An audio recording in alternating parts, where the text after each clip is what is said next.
ನನ್ನ ಒಡೆಯನು ರಕ್ಷಕನ ವಿಮೋಚಕನ ಅತಿ ಬೇಗನೆ ಬರಲಿರುವ ಮೊದಲಿಂಗನಾದಂಥ ಯೇಸು ಕ್ರಿಸ್ತನ ನಾಮದಲ್ಲಿ ಕೂಡಿ ಬಂದಿರತಕ್ಕಂಥವರೆಲ್ಲರೂ ಕೂಡ ಹೊಂದಿಸ್ತಾ ಇದ್ದಾನೆ. ದೇವರು ನಮ್ಮೆಲ್ಲ ಆಶೀರ್ವಾದ ಮಾಡಲಿ. ಈ ಸಮಯದಲ್ಲಿ ನಮ್ಮ ಬಲಗೈನ ಮೇಲೆ ಕೆತ್ತನೆ ವಾಕ್ಯನ ಆಯ್ಕೆ ಮಾಡೋಣ.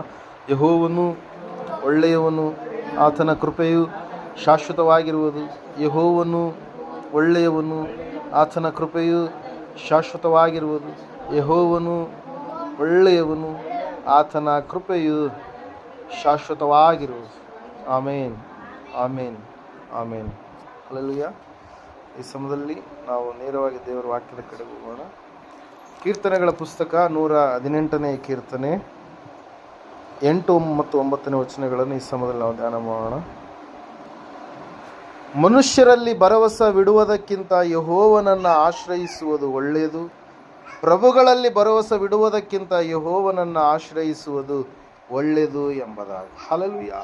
ಈ ಲೋಕದಲ್ಲಿ ನಾವು ಜನರನ್ನು ನೋಡುವಾಗ ಅನೇಕ ಜನರು ಮನುಷ್ಯರ ಮೇಲೆ ಆಶ್ರಯ ಗಿರಿ ಎಂಬುದಾಗಿ ನೆನೆಸಿ ಅವರನ್ನು ಹಿಂಬಾಲಿಸಿ ಅವರನ್ನು ನಂಬಿ ನಡೆಯುವಂಥ ಜನಾಂಗಗಳನ್ನು ನಾವು ಲೋಕದಲ್ಲಿ ಕಾಣ್ತಾ ಇರ್ತೀವಿ. ದೇವರ ವಾಕ್ಯ ಹೇಳ್ತಾ ಇದೆ, ಸತ್ಯವೇದ ಹೇಳ್ತಾ ಇದೆ, ಮನುಷ್ಯರು ನಮಗೆ ಮೋಸ ಮಾಡುವವರಾಗಿ ನಮ್ಮನ್ನು ಅನೇಕ ಸಂದರ್ಭಗಳಲ್ಲಿ ನಮ್ಮನ್ನು ವಿಫಲಗೊಳಿಸುವಂಥ ಸ್ಥಿತಿಯ ಕಡೆಗೆ ನಡೆಸುವಂಥವರಾಗಿರ್ತಾರೆ. ಮನುಷ್ಯರು ಅವರು ಎಂದಿಗೂ ಕೂಡ ನಮಗೆ ಸಹಾಯ ಮಾಡ್ತೀನಿ ಎಂಬುದಾಗಿ ಹೇಳಿ ಅನೇಕ ಸಂದರ್ಭಗಳಲ್ಲಿ ಮಾತು ತಪ್ಪು ಹೋಗುವಂಥವರು ಆಗಿರ್ತಾರೆ. ಪ್ರಿಯ ದೇವರ ವಾಕ್ಯದಲ್ಲಿ ನಾವು ನೋಡ್ತಾ ಇದ್ದೇವೆ, ಸತ್ಯವೇದ ಹೇಳ್ತಾ ಇದೆ, ದೇವರು ಯಾವ ಸಮಯದಲ್ಲಿ ಕೂಡ ತನ್ನ ಮಕ್ಕಳಿಗೆ ಮೋಸ ಮಾಡದ ದೇವರಾಗಿದ್ದಾನೆ. ದೇವರು ಯಾವಾಗಲೂ ತನ್ನ ನಂಬಿದಂಥ ಮಕ್ಕಳ ಪರವಾಗಿ, ಅವರ ಭವಿಷ್ಯತ್ತಿನ ಪರವಾಗಿ, ಅವರ ಆಗು ಹೋಗುಗಳ ಪರವಾಗಿ ಆಲೋಚಿಸುವ, ಅವರಿಗೆ ಬಿಡುಗಡೆಯನ್ನು ಕೊಡುವಂತಹ ದೇವರಾಗಿದ್ದಾನೆ. ದೇವರ ವಾಕ್ಯದಲ್ಲಿ ನಾವು ನೋಡ್ತಾ ಇದ್ದೇವೆ, ಮನುಷ್ಯರು ನಮಗೆ ಮೋಸ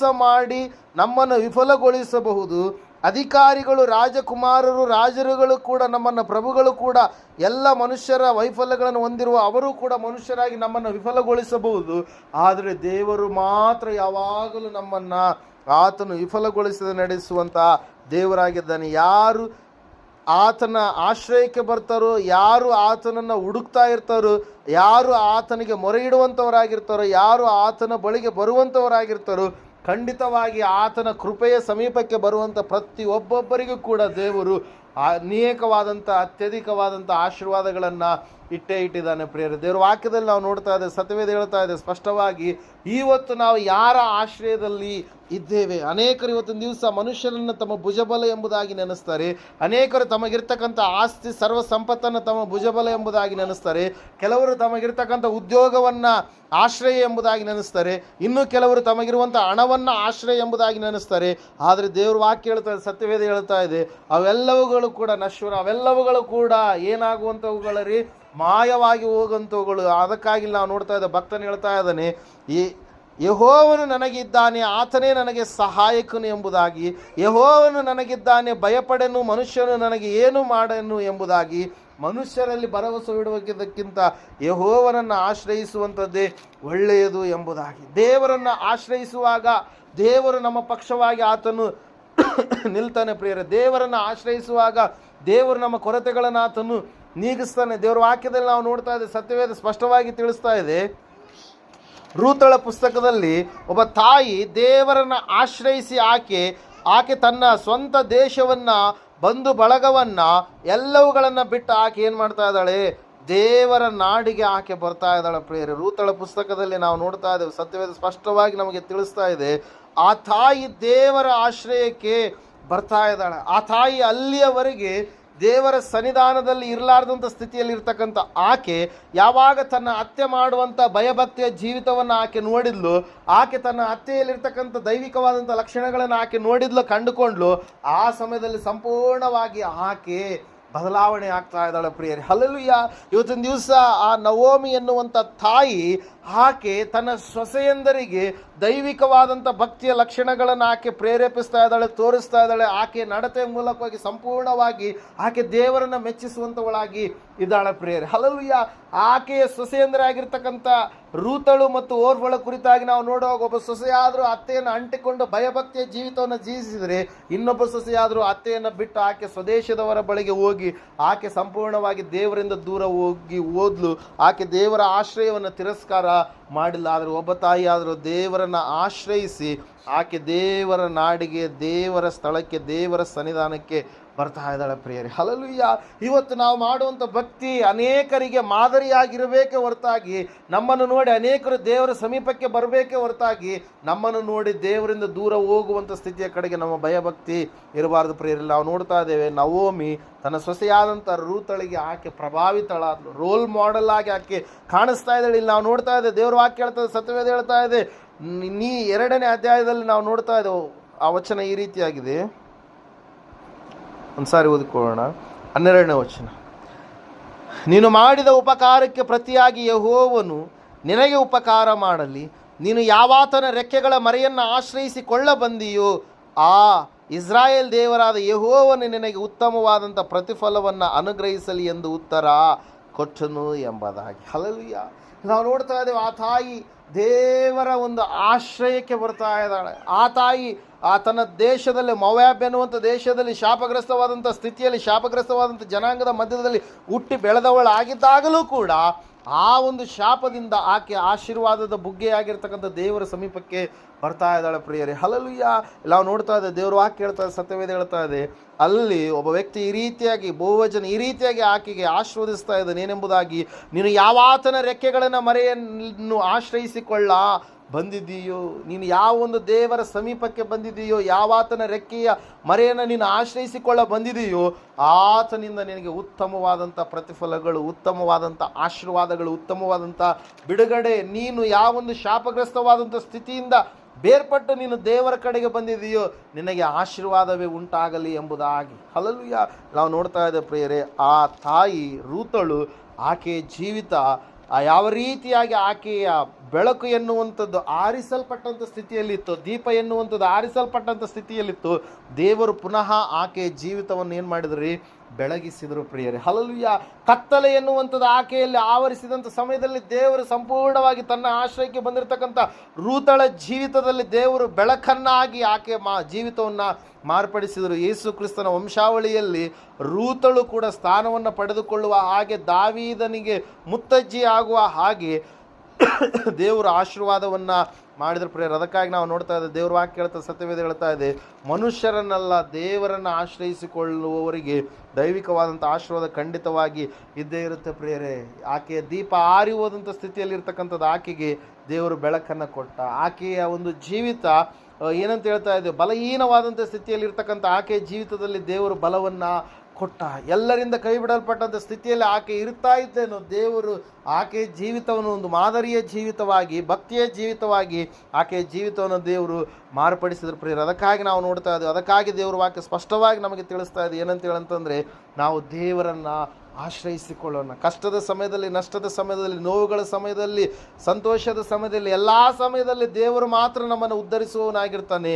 ಎಲ್ಲ ಸಮಯದಲ್ಲಿ ದೇವರು ಮಾತ್ರ ನಮ್ಮನ್ನು ಸಂತೈಸುವವನಾಗಿರ್ತಾನೆ. ಈ ಅನೇಕವಾದಂಥ ಸುಖ ಬಂದಾಗ ನಾವು ಹಿಗ್ಗುವಂಥದ್ದಲ್ಲ, ದುಃಖ ಬಂದಾಗ ನಾವು ಕುಗ್ಗಿ ಹೋಗುವಂಥದ್ದಲ್ಲ.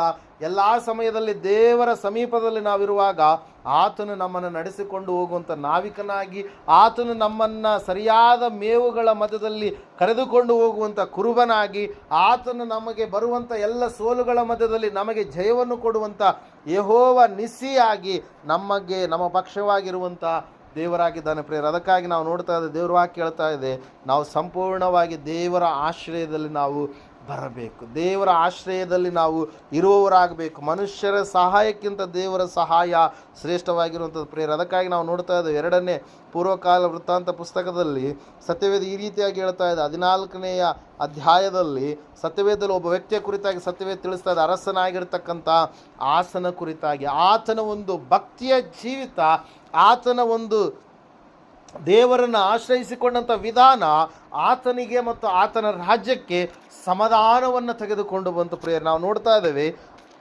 14ನೇ 1ನೇ ವಚನದಿಂದ, ಅಬೀಯನು ಪಿತೃಗಳ ಬಳಿಗೆ ಸೇರಲು ಅವನ ಶವವನ್ನು ದಾವೀದ ನಗರದಲ್ಲಿ ಸಮಾಧಿ ಮಾಡಿದರು.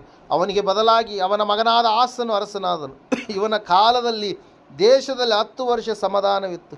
ಆಸನು ತನ್ನ ದೇವರಾದ ಯೆಹೋವನ ದೃಷ್ಟಿಯಲ್ಲಿ ಒಳ್ಳೆಯವನಾಗಿ ನೀತಿವಂತನಾಗಿಯೂ ನಡೆದನು.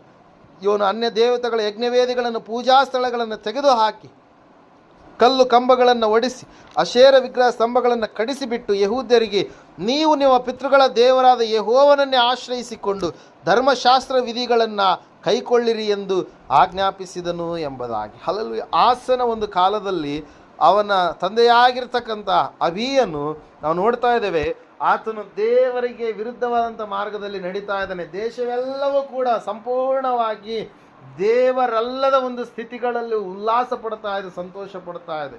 ಲೋಕವನ್ನು ಹಿಂಬಾಲಿಸಿ ನಡೆಯುವಂತಹ ಸ್ಥಿತಿ, ಲೋಕದವರನ್ನು, ಲೋಕದಲ್ಲಿರ್ತಕ್ಕಂಥ ವಿಗ್ರಹಾರಾಧನೆ, ಮಾಟ ಮಂತ್ರ, ತಂತ್ರ ಶಕ್ತಿಗಳನ್ನು ಆಶ್ರಯಿಸಿಕೊಂಡಂಥ ಸ್ಥಿತಿಯಲ್ಲಿ ಅಲ್ಲಿರ್ತಕ್ಕಂಥ ಜನರು ಇರಬೇಕಾದ್ರೆ ಈ ವ್ಯಕ್ತಿಯಾಗಿರುವಂಥ ಅರಸನಾಗಿರ್ತಕ್ಕಂಥ ಆಸನು ಅವೆಲ್ಲವುಗಳನ್ನು ಏನು ಮಾಡ್ತಾ ಇದ್ದಾನೆ ತೆಗೆದು ಹಾಕ್ತಾ ಇದ್ದಾನೆ ಪ್ರಿಯರೇ. ಹಲ್ಲೆಲೂಯಾ. ದೇಶವನ್ನು ಸ್ವಚ್ಛಗೊಳಿಸ್ತಾ ಇದ್ದಾನೆ. ನಮ್ಮ ಒಂದು ದೇಹದಲ್ಲಿ ದೇವ್ರ ವಾಕ್ಯ ಹೇಳುತ್ತೆ 12ನೇ ಅಧ್ಯಾಯದಲ್ಲಿ ರೋಮಾಪುರದ ಬರೆದ ಪತ್ರಿಕೆಯಲ್ಲಿ, ನೀವು ನಿಮ್ಮ ದೇಹಗಳನ್ನು ದೇವರಿಗೆ ಮೀಸಲಾಗಿಯೂ ಸಜೀವ ಯಜ್ಞವಾಗಿ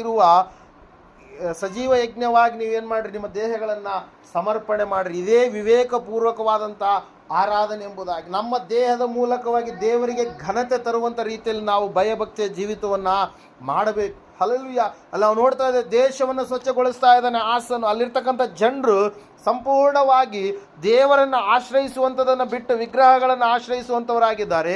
ಮನುಷ್ಯರು ಮಾಡಿರ್ತಕ್ಕಂಥ ಸಂಪ್ರದಾಯಗಳನ್ನು ಆಶ್ರಯಿಸುವಂಥವರಾಗಿದ್ದಾರೆ. ಮನುಷ್ಯರು ಮಾಡಿದಂಥ ಕಲ್ಪನೆಗಳನ್ನು ಆಶ್ರಯಿಸುವಂಥವರಾಗಿದ್ದಾರೆ.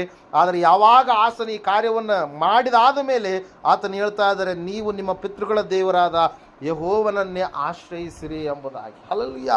ಆ ಸಮಯದಲ್ಲಿ ನಾವು ನೋಡುವಾಗ ಸತ್ಯವೇದ ಈ ರೀತಿಯಾಗಿ ಹೇಳುತ್ತೆ ಪ್ರಿಯರೇ, 6ನೇ ವಚನದಲ್ಲಿ, ಯಾವಾಗ ಜನರು ದೇವರನ್ನ, ಅಲ್ಲಿರ್ತಕ್ಕಂಥ ಅರಸನು ದೇವರನ್ನು ಆಶ್ರಯಿಸಿಕೊಳ್ಳುವುದಕ್ಕೆ ಸಂಪೂರ್ಣವಾಗಿ ತಮ್ಮ ಜೀವಿತವನ್ನು ದೇವರ ಮೇಲೆ ಆತುಕೊಳ್ಳುವುದಕ್ಕೆ ಪ್ರಾರಂಭ ಮಾಡಿದರು, ಅಲ್ಲಿ ನಾವು ನೋಡ್ತಾ ಇದ್ದೇವೆ, ಯೆಹೋವನ ಅನುಗ್ರಹದಿಂದ ಶತ್ರು ಭಯ ತಪ್ಪಿ ಹೋಗಿ ಅಲ್ಲಿ ಯಾವ ಕಾರ್ಯ ಆಯ್ತು ಅಂತಂದರೆ, ಆ ವರ್ಷಗಳಲ್ಲಿ ಯಾವ ಯುದ್ಧವೂ ಇಲ್ಲದೆ ದೇಶದಲ್ಲಿ ಸಮಾಧಾನವಿದ್ದದರಿಂದ ಇವನು ಯಹೂದದಲ್ಲಿ ಕೋಟೆ ಕತ್ತಲುಗಳುಳ್ಳ ಪಟ್ಟಣಗಳನ್ನು ಕಟ್ಟಿಸಿದನು ಎಂಬುದಾಗಿ. ಹಲ್ಲೆಲೂಯಾ. ಯಾವಾಗ ದೇವರ ಒಂದು ಆಶ್ರಯದಲ್ಲಿ ಇವರಿದ್ರೋ ಆ ವರ್ಷವೆಲ್ಲ ದೇವರು ಅವ್ರಿಗೆ ಏನು ಕೊಡ್ತಾ ಇದ್ದಾನೆ, ಸಮಾಧಾನವನ್ನು ಕೊಡ್ತಾ ಇದ್ದಾನೆ. ಹಲ್ಲೆಲೂಯಾ. ಎಷ್ಟು ಹಣ ಇದ್ರೂ ಕೂಡ ಸಮಾಧಾನ ಇಲ್ಲ ಅಂತಂದರೆ ಏನಿರಲ್ರಿ, ಮನಸ್ಸಿಗೆ ನೆಮ್ಮದಿನೇ ಇರಲ್ಲ. ಹಲ್ಲೆಲೂಯಾ. ಎಷ್ಟು ದುಡ್ಡು ಇದ್ದರೂ ಕೂಡ ಸಮಾಧಾನ ಎನ್ನುವಂಥದ್ದು ಬಹಳ ಮುಖ್ಯ. ಅದರ ಸಲುವಾಗಿ ನಾವು ನೋಡ್ತಾ ಇದ್ದೇವೆ, ದೇವರ ಆತ್ಮನು ಕೊಡುವ ಫಲಗಳಲ್ಲಿ ಒಂದು ಫಲ ಯಾವುದ್ರಿ, ಪ್ರೀತಿ, ಸಂತೋಷ, ಸಮಾಧಾನ ಎಂಬುದಾಗಿ, ದೀರ್ಘ ಶಾಂತಿ ಎಂಬುದಾಗಿ. ಸಮಾಧಾನದ ದೇವರಿಂದ ಮಾತ್ರ ಸಿಗುವುದಕ್ಕೆ ಸಾಧ್ಯ. ಹಣ ನಮಗೆ ಸಮಾಧಾನ ಕೊಡೋದಕ್ಕೆ ಸಾಧ್ಯ ಇಲ್ಲ, ಐಶ್ವರ್ಯ ನಮಗೆ ಸಮಾಧಾನ ಕೊಡೋದಕ್ಕೆ ಸಾಧ್ಯ ಇಲ್ಲ. ದೇವರನ್ನು ನಾವು ಆಶ್ರಯಿಸಿಕೊಂಡಿರುವಾಗ ದೇವರು ಮಾತ್ರ ನಮಗೆ ಏನು ಕೊಡೋದಕ್ಕೆ ಸಾಧ್ಯ ರೀ, ಸಮಾಧಾನವನ್ನು ಕೊಡ್ತಾನೆ ಪ್ರಿಯರೇ. ಹಲ್ಲೆಲೂಯಾ.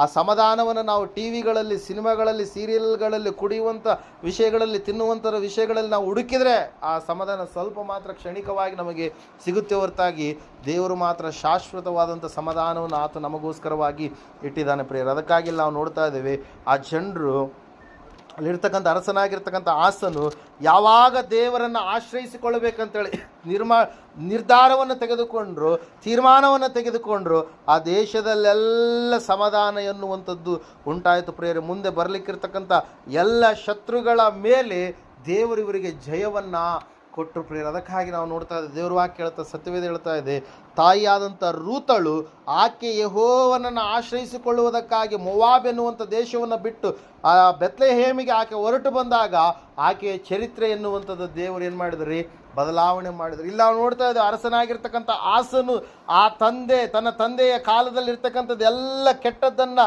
ತೊಲಗಿಸಿ, ವಿಗ್ರಹಾರಾಧನೆ, ಮಾಟ ಮಂತ್ರ, ತಂತ್ರ ಶಕ್ತಿಗಳು, ಅಲ್ಲಿರ್ತಕ್ಕಂಥ ಸಂಪ್ರದಾಯಗಳನ್ನು ತೊಲಗಿಸಿ, ವಿಗ್ರಹ ಸ್ತಂಭಗಳನ್ನು ತೊಲಗಿಸಿ, ಆತನು ದೇವರ ಆಶ್ರಯಕ್ಕೆ ತನ್ನನ್ನು ತಾನು ತೊಡಗಿಸಿಕೊಂಡು ತನ್ನಲ್ಲಿರ್ತಕ್ಕಂಥ ರಾಜ್ಯದ ಎಲ್ಲ ಜನರನ್ನು ತೊಡಗಿಸಿದನು.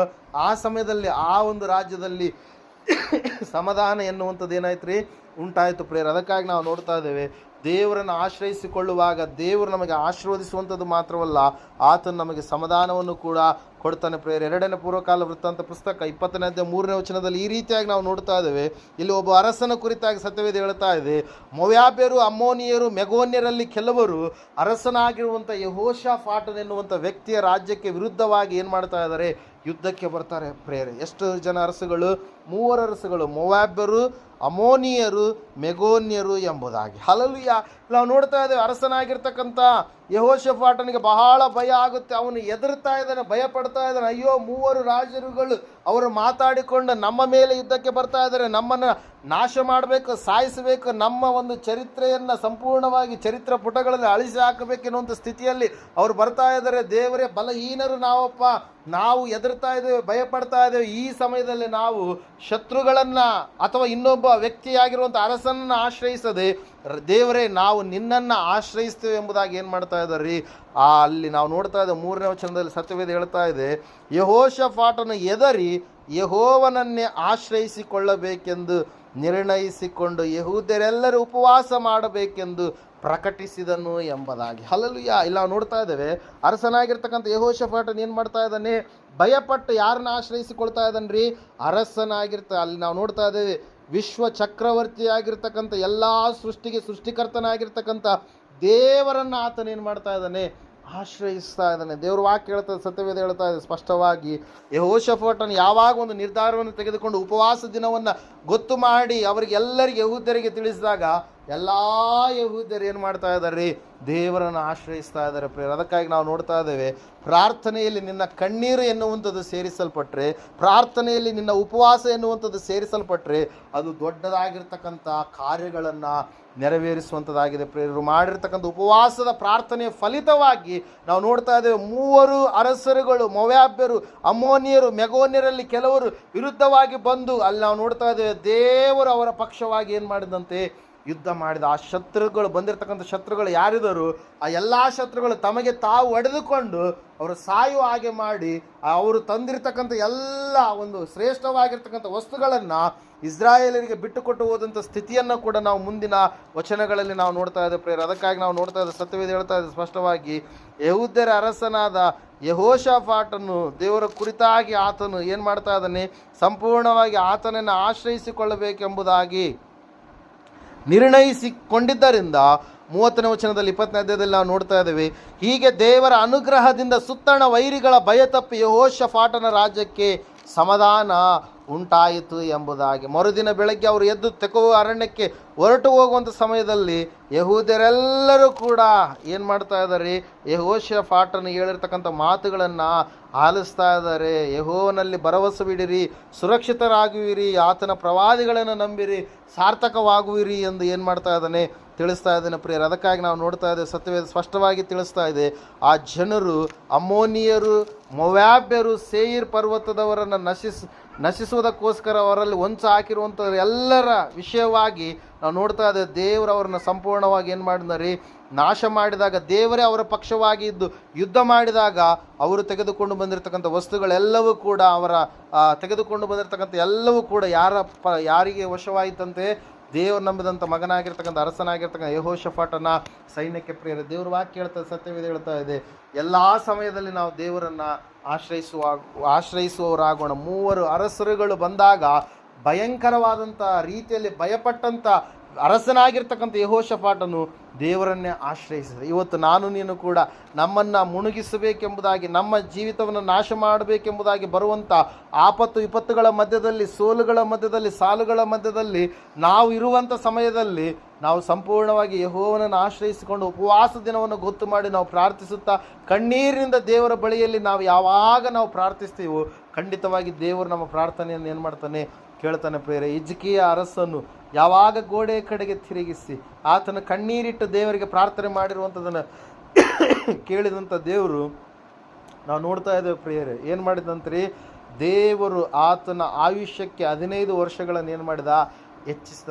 ದೇವರು ಹೇಳ್ತಾ ಇದ್ದಾನೆ, ತನ್ನ ಭಕ್ತನಾಗಿರ್ತಕ್ಕಂಥ ಪ್ರವಾದಿಯಾಗಿರ್ತಕ್ಕಂಥ ನಾವು ನೋಡ್ತಾ ಇದ್ದೇವೆ, ಯೆಶಾಯನಿಗೆ ಹೇಳ್ತಾ ಇದ್ದಾನೆ, ಯೆಶಾಯನೇ, ಈಗ ತಾನೇ ಹೋಗಿ ನೀನು ಅರಸನಾಗಿರ್ತಕ್ಕಂಥ ಹಿಜ್ಕೀಯನಿಗೆ ನೀನು ಸಾಯ್ತಿ ಎಂಬುದಾಗಿ ಹೇಳಿದೆಯಲ್ವಾ, ಈಗ ನೀನು ಹೋಗಿ ಅರಸನಾಗಿರ್ತಕ್ಕಂಥ ಹಿಜ್ಕೀಯನಿಗೆ ಹೇಳು, ನಾನು ನಿನ್ನ ಕಣ್ಣೀರನ್ನು ನೋಡಿದ್ದೇನೆ, ನಾನು ನಿನ್ನ ಪ್ರಾರ್ಥನೆಯನ್ನು ಕೇಳಿದ್ದೇನೆ, ನೀನು ಗುಣಹೊಂದುವಿ ಎಂಬುದಾಗಿ. ಅದಕ್ಕಾಗಿ ಪ್ರಿಯರು, ಪ್ರಾರ್ಥನೆಯಲ್ಲಿ ಶ್ರೇಷ್ಠತೆ ಎನ್ನುವಂಥದ್ದು ಇದೆ. ಪ್ರಾರ್ಥನೆ ಎನ್ನುವಂಥದ್ದು ಆಶೀರ್ವಾದಕ್ಕೆ ಪಾತ್ರರಾಗಿರ್ತಕ್ಕಂಥ ಸ್ಥಿತಿಯನ್ನು ತರುವಂಥದ್ದಾಗಿದೆ. ಕಣ್ಣೀರಿನ ಪ್ರಾರ್ಥನೆಯನ್ನು ಹೆಚ್ಚಾಗಿ ದೇವರು ಏನು ಮಾಡ್ತಾನೆ, ಬಹಳ ವೇಗವಾಗಿ ಕೇಳಿ ಅದ್ಭುತವನ್ನು ಆತನು ಮಾಡ್ತಾನೆ ಪ್ರಿಯರೇ. ಆತನು ಮಾಡಿರ್ತಕ್ಕಂಥ ಆ ವ್ಯಕ್ತಿ ಅರಸನಾಗಿರ್ತಕ್ಕಂಥ ಹಿಜ್ಕೀಯನು ಮಾಡಿರ್ತಕ್ಕಂಥ ಪ್ರಾರ್ಥನೆಗೆ ದೇವರು ಬೇಗನೆ ಉತ್ತರವನ್ನು ದಯಪಾಲಿಸಿದ. ಒಬ್ಬ ತಾಯಿ ಆಲಯದಲ್ಲಿ ಕೂತ್ಕೊಂಡು ಆಕೆ ಹತ್ತತ್ತು ಕಣ್ಣೀರಿನಿಂದ ಗೋಳಾಡ್ತಾ ಇದ್ದಾಳೆ. ಅನ್ನಳು ಎನ್ನುವಂಥ ತಾಯಿ ಪ್ರಿಯರೇ, ದೇವರ ಬಳಿಯಲ್ಲಿ ಆಕೆ ಗೋಗರಿತಾ ಇದ್ದಾಳೆ. ದೇವರೇ, ನಿನ್ನ ಹೊರತಾಗಿ ನನಗೆ ಆಶ್ರಯ ಯಾರಿಲ್ಲಪ್ಪ. ದೇವರೇ, ಈ ಒಂದು ಕಾರ್ಯ ನೀನು ಮಾಡು, ನನಗೊಬ್ಬ ಮಗನನ್ನು ಕೊಡು ಎಂಬುದಾಗಿ ಆ ತಾಯಿ ಪ್ರಾರ್ಥಿಸಿದಾಗ ದೇವರು ವಾಕ್ಯದಲ್ಲಿ ನಾವು ನೋಡ್ತಾ ಇದ್ದೆ, ಸತ್ಯವೇದ ಹೇಳ್ತಾ ಇದೆ ಪ್ರಿಯರೇ,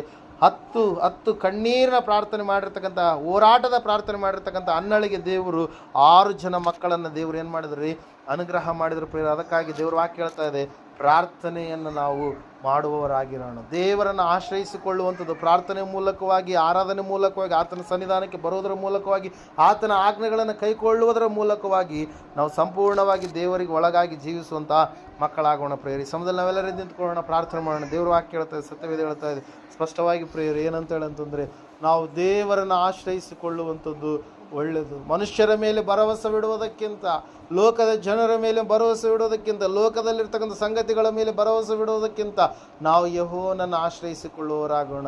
ದೇವರು ವಾಕ್ಯ ಹೇಳ್ತಾ ಇದೆ, ಸತ್ಯವೇದ ಹೇಳ್ತಾ ಇದೆ, ದೇವರನ್ನು ಆಶ್ರಯಿಸಿಕೊಳ್ಳೋದಕ್ಕಾಗಿ ಬಂದಿರತಕ್ಕಂಥ ತಾಯಿಯಾದಂಥ ರೂತಳ ಚರಿತ್ರೆ ಯಾವ ರೀತಿಯಾಗಿ ಬದಲಾವಣೆ ಆಯಿತು. ದೇವರನ್ನು ಆಶ್ರಯಿಸಿಕೊಂಡಿರ್ತಕ್ಕಂಥ ಅರಸನಾಗಿರ್ತಕ್ಕಂಥ ಆಸನ ಜೀವಿತ ಯಾವ ರೀತಿಯಾಗಿ, ಆತನ ರಾಜ್ಯದಲ್ಲಿ ಸಮಾಧಾನ ಎನ್ನುವಂಥದ್ದು ಯಾವ ರೀತಿಯಾಗಿ ಬಂತು. ದೇವರನ್ನು ಆಶ್ರಯಿಸಿಕೊಂಡು ಅರಸನಾದಂಥ ಯೆಹೋಷಾಫಾಟ ಮತ್ತು ಆತನ ಜನರ ಜೀವಿತದಲ್ಲಿ ದೇವರೇ ಯುದ್ಧ ಮಾಡಿ ಅದ್ಭುತವಾದಂಥ ಜಯವನ್ನು ಯಾವ ರೀತಿಯಾಗಿ ಅನುಗ್ರಹ ಮಾಡಿದೆ. ಇವತ್ತು ನಿನ್ನ ಜೀವಿತದಲ್ಲಿ ಕೂಡ ಆವತ್ತಿನ ದಿವಸ ಯೇಸು ಸ್ವಾಮಿ ಈ ಲೋಕಕ್ಕೆ ಬಂದಂಥ ಸಮಯದಲ್ಲಿ ಅನೇಕರು ಆತನನ್ನು ಆಶ್ರಯಿಸಿಕೊಂಡರು, ಅನೇಕರು ಆತನ ಬಳಿಗೆ ಬಂದರು. ಅಯ್ಯೋ, ನಾವು ಆತನ ಉಡುಪನ್ನು ಮುಟ್ಟಿದರೆ ಸಾಕು, ಆತನನ್ನು ನೋಡಿದರೆ ಸಾಕು, ಆತನ ನೆರಳು ನಮಗೆ ತಾಕಿದರೆ ಸಾಕು ಎಂಬುದಾಗಿ ಅನೇಕರು ಆತನ ಸಮೀಪಕ್ಕೆ ಬಂದರು ಪ್ರಿಯರೇ. ಆತನನ್ನು ಯಾರು ಆಶ್ರಯಿಸಿಕೊಂಡು ಬಂದರು ಅವರೆಲ್ಲರ ಜೀವಿತದಲ್ಲಿ ದೇವರ ಅದ್ಭುತವನ್ನು ಮಾಡಿದ. ಸಹೋದರ ಸಹೋದರಿ, ಇವತ್ತು ನೀನು ದೇವರ ಆಶ್ರಯಕ್ಕೆ ಬರುವಂಥದ್ದೇ ಆದರೆ ಖಂಡಿತವಾಗಿ ದೇವರು ನಿನ್ನ ಜೀವಿತವನ್ನು ಕೂಡ, ನಿನ್ನ ಚರಿತ್ರೆಯನ್ನು ಕೂಡ ಆತನು ಬರೆಯಲಿಕ್ಕಿದ್ದಾನೆ. ನಿನ್ನ ಜೀವಿತದಲ್ಲಿ ಯಾವುದು ಇವತ್ತಿನ ದಿವಸ ಕೊರತೆ, ಕಷ್ಟ, ಕಣ್ಣೀರು, ವೇದನೆ, ದುಃಖವಾಗಿದೆಯೋ ಅದನ್ನು ಆತನು ಮಾರ್ಪಡಿಸಲಿಕ್ಕಿದ್ದಾನೆ. ಕೊರತೆಗೆ ಬದಲಾಗಿ ಸಮೃದ್ಧಿಯನ್ನು, ಕೊರಗಿಗೆ ಬದಲಾಗಿ ಉತ್ಸಾಹ ಧ್ವನಿಯನ್ನು ಆತನು ತರಲಿಕ್ಕಿದ್ದಾನೆ. ಇವತ್ತಿನ ದಿವಸ ನೀನು ನಂಬುವುದೇ ಆದರೆ, ದೇವರ ಆಶ್ರಯದಲ್ಲಿ ನೀನು ಬರುವಂಥದ್ದೇ ಆದರೆ, ದೇವರನ್ನೇ ಆಶ್ರಯ ದುರ್ಗ ಎಂಬುದಾಗಿ ನೀನು ನೆನೆಸುವಂಥದ್ದೇ ಆದರೆ, ದೇವರೇ ನನ್ನ ಬಲವಾಗಿದ್ದಾನೆ, ನನ್ನ ಕೋಟೆಯಾಗಿದ್ದಾನೆ ಎಂಬುದಾಗಿ ನೀನು ಅಧಿಕ ವಿಶ್ವಾಸದಿಂದ ನೀನು ಸಂಪೂರ್ಣವಾಗಿ ನಿನ್ನ ಜೀವಿತವನ್ನು ಆತನಿಗೆ ಮೀಸಲಾಗಿಟ್ಟು ನೀನು ಜೀವಿಸುವಂಥದ್ದೇ ಆದರೆ ಖಂಡಿತವಾಗಿ ದೇವರು ನಿನ್ನ ಜೀವಿತದಲ್ಲಿ ಎಲ್ಲ ವಿಷಯದಲ್ಲಿ ಆತನು ಬಿಡುಗಡೆಯನ್ನು ಕೊಡ್ತಾನೆ. ಈ ಸಮಯದಲ್ಲಿ ನಾವು ಪ್ರಾರ್ಥನೆ ಮಾಡುವ, ದೇವರೇ ನೀನೇ ನನ್ನ ಆಶ್ರಯವಾಗಿದ್ದೀಯಪ್ಪ, ನೀನೇ ನನ್ನ ಆಶ್ರಯಗಿರಿ ಎಂಬುದಾಗಿ ನಾವು ಪ್ರಾರ್ಥನೆ ಮಾಡೋಣ. ಮಹೋನ್ನತರು ಮಹಾಪರಿಶುದ್ಧನಾದ ಮಹಾದೇವರು ನಿನಗೆ ಸ್ತೋತ್ರಗಳಯ್ಯ. ಕೇಳಿದಂಥ ವಾಕ್ಯ, ಬಿತ್ತಿದಂಥ ಬೀಜ 100ರಷ್ಟು ಫಲ ಕೊಡುವಂತೆ ಸಹಾಯ ಮಾಡು ಸ್ವಾಮಿ. ದೇವರೇ, ನಾವು ನಿನ್ನ ಆಶ್ರಯಕ್ಕೆ ಬಂದಿದ್ದೇವಪ್ಪ, ನಿನ್ನೆ ರೆಕ್ಕೆ ಮರೆಯನ್ನು ಸ್ವಾಮಿ ಆಶ್ರಯಿಸಿಕೊಂಡವರಾಗಿ ಜೀವಿಸೋದಕ್ಕಾಗಿ ಬಂದಿದ್ದೇವಪ್ಪ. ದೇವರೇ, ನಮ್ಮ ಜೀವಿತವನ್ನು ಸ್ವಾಮಿ ನೋಡಯ್ಯ. ಕರ್ತನ ಕುಟುಂಬವನ್ನು ಆಳ್ವಿಕೆ ಮಾಡುವಂಥ ಎಲ್ಲ ಶಾಪಗ್ರಸ್ತವಾದಂಥ ಸ್ಥಿತಿಗಳು, ಕುಟುಂಬದಲ್ಲಿ ಅಸಮಾಧಾನವನ್ನು ತರುವಂಥ ಎಲ್ಲ ಸ್ವಾಮಿ ಬಲಹೀನವಾದಂಥ ಸಂಗತಿಗಳು, ನಜರೇತಿನ ಯೇಸು ಕ್ರಿಸ್ತನ ನಾಮದಲ್ಲಿ ಸ್ವಾಮಿ ನಿನ್ನನ್ನು ಆಶ್ರಯಿಸುವಾಗ ಸ್ವಾಮಿ, ನಿನ್ನ ಬಳಿಗೆ ಬರುವಾಗ ಸ್ವಾಮಿ, ನಿನ್ನನ್ನು ಹುಡುಕುವಾಗ ಸ್ವಾಮಿ, ಎಲ್ಲ ಕಾರ್ಯಗಳ ವಿಷಯದಲ್ಲಿ ಸ್ವಾಮಿ ನಿನ್ನ ಜಯವನ್ನು ಕೊಡಯ್ಯ. ದೇವರು, ಹೌದು ಸ್ವಾಮಿ, ನಿನ್ನ ನಂಬಿದಂಥ ಮಕ್ಕಳ ಕುಟುಂಬಗಳಲ್ಲಿ ಸ್ವಾಮಿ ಶಾಂತಿ, ಸಮಾಧಾನ, ಪ್ರೀತಿ, ಕರ್ತನೆ, ತಾಳ್ಮೆ, ನೆಮ್ಮದಿ, ದೀರ್ಘ ಶಾಂತಿ ಸ್ವಾಮಿ ಜೀವಿತವನ್ನು ಕರುಣಿಸಯ್ಯ. ದೇವರೇ, ನೀನು ಕುಟುಂಬದ ಯಜಮಾನನಾಗಿರುವಾಗ, ದೇವರೇ ನೀನು ಕುಟುಂಬದಲ್ಲಿ ಕುರುಬನಾಗಿರುವಾಗ, ದೇವರೇ ನೀನು ಕುಟುಂಬದಲ್ಲಿ ಯೆಹೋವ ಈರೆಯಾಗಿ, ಯೆಹೋವ ಶಮ್ಮಾನಾಗಿ, ಯೆಹೋವ ನಿಸ್ಸಿಯಾಗಿ, ಕರ್ತನೆ ಇಮ್ಮಾನುವೇಲನಾಗಿ ಇರುವಾಗ ಸ್ವಾಮಿ ದೇವರೇ, ನಮಗೆ ಯಾವ ವಿಷಯದಲ್ಲಿ ಚಿಂತೆ ಇಲ್ಲದ ರೀತಿಯಲ್ಲಿ ನಮ್ಮ ಕುಟುಂಬಗಳು ಬೆಳಗುತ್ತಿರುವ ದೀಪವು ದೋಪಾದಿಯಲ್ಲಿ ನಿಲ್ಲುವ ಹಾಗೆ ಕರ್ತನೆ ನಮ್ಮ ಕುಟುಂಬಗಳನ್ನು ಆಶೀರ್ವಾದ ಮಾಡಯ್ಯ. ದೇವರು, ವಿಶೇಷವಾಗಿ ಕುಟುಂಬದವ್ರಿಗಾಗಿ ಪ್ರಾರ್ಥಿಸ್ತದಪ್ಪ.